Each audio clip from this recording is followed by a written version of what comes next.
আজ 22শে শ্রাবণ 1431।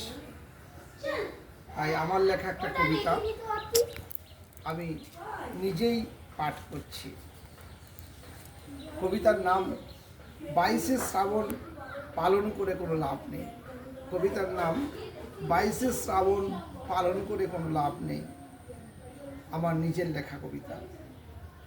জনগণ মন অধিনায়ক জয় হে, ও আমার সোনার বাংলা আমি তোমায় ভালোবাসি। এই লাইনগুলি একদমই ভুল। জাতীয় সঙ্গীত করাটাও ভুল। কেননা এখন সবাই মৃত্যুর লড়াই, মাটির দখল, মৃত্যুর মিছিল, গদির দখলে ব্যস্ত। 22শে শ্রাবণ পালন করে কি লাভ? 22শে শ্রাবণ পালন করে কোনো লাভ নেই।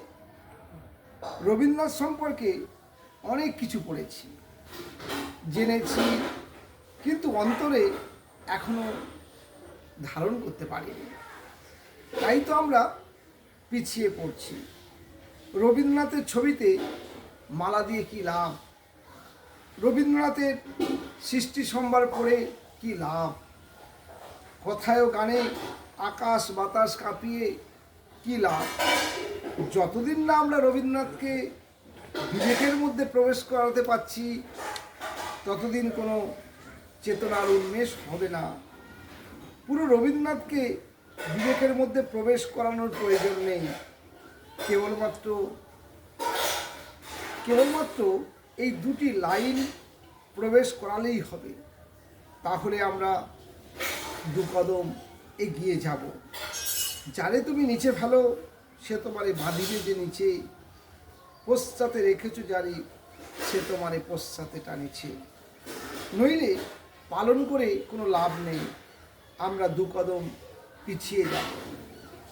যে কাঁদছে হাত ধরো, তাহলে আমরা দু কদম এগিয়ে যাব।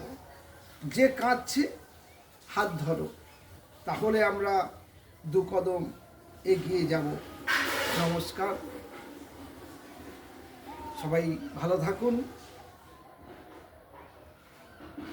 বিশ্বকবি রবীন্দ্রনাথের শ্রদ্ধা জ্ঞাপন করলাম, কিন্তু তাকে এখনও আমরা বুঝে উঠতে পারিনি।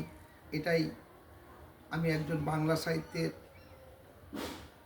ছাত্র হিসাবে এটা আমার কাছে কষ্টের এবং দুঃখের এবং যন্ত্রণার। নমস্কার, সবাই ভালো থাকবেন।